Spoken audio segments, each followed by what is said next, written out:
I'm in my blue phase at the moment. Here's something interesting.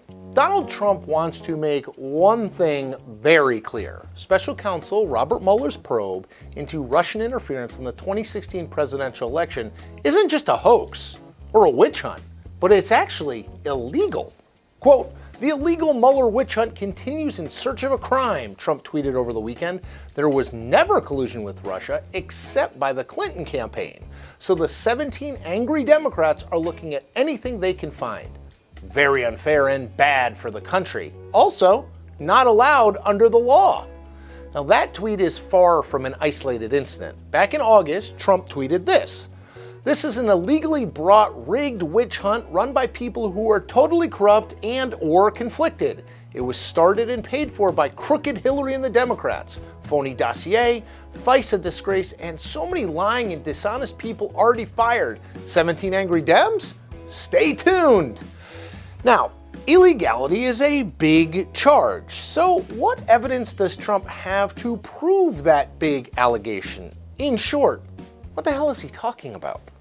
The answer, as best as I can tell based on what little Trump has said publicly, goes a little like this. Former FBI Director James Comey was fired from his job by Trump in early May 2017.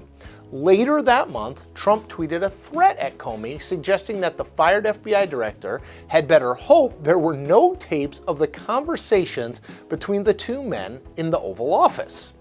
Comey, according to his memoir of his life and times with Trump, saw his chance.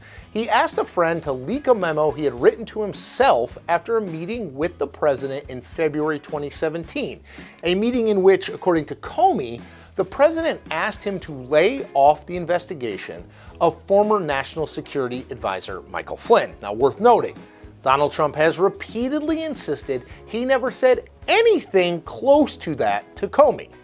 Now, the leaked memo produced a story in the New York Times. That story ran on May the 16th. That headline, "Comey memo says Trump asked him to end Flynn investigation." The next day, the Justice Department announced that it was appointing Mueller to lead a special counsel probe into the 2016 election, the role Russia played, and whether or not anyone in the Trump campaign colluded with the Russians. What's illegal there? Well, according to Trump, Comey authorized the leak of classified information in the memo that went to the Times. And that is a crime from Trump's viewpoint. So, a crime was committed by Comey, and that crime triggered the special counsel probe. See where we're going? It's all illegal. Except, well, almost certainly not. Trump's entire charge of illegality hangs on the fact that the February memo that Comey helped to leak in May contained classified information. But Comey has testified under oath that it didn't.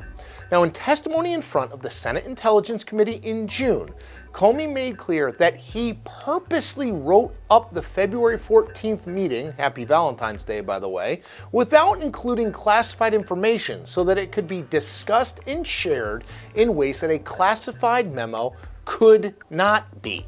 Explained Comey at the time. You have to be very careful about how you handle it for good reason. So my thinking was, if I write it in such a way that I don't include anything that would trigger a classification, that'll make it easier for us to discuss within the FBI and the government, and to hold on to it in a way that makes it accessible to us. Now, it's possible that this all began with a mix-up. We know Comey wrote 7 memos during his time as FBI director. They were documenting behaviors from or conversations with Trump that he deemed highly unusual, problematic, or a little bit of both. Of those 7 memos, 4 contained secret or classified information, which means that 3 did not. That's called math. According to Comey, the February memo that he authorized to be leaked was one of those 3 that didn't have any classified information in it. So there's that. Now, in order to believe that the leaked February memo contained classified information, you also have to believe Comey lied under oath, repeatedly.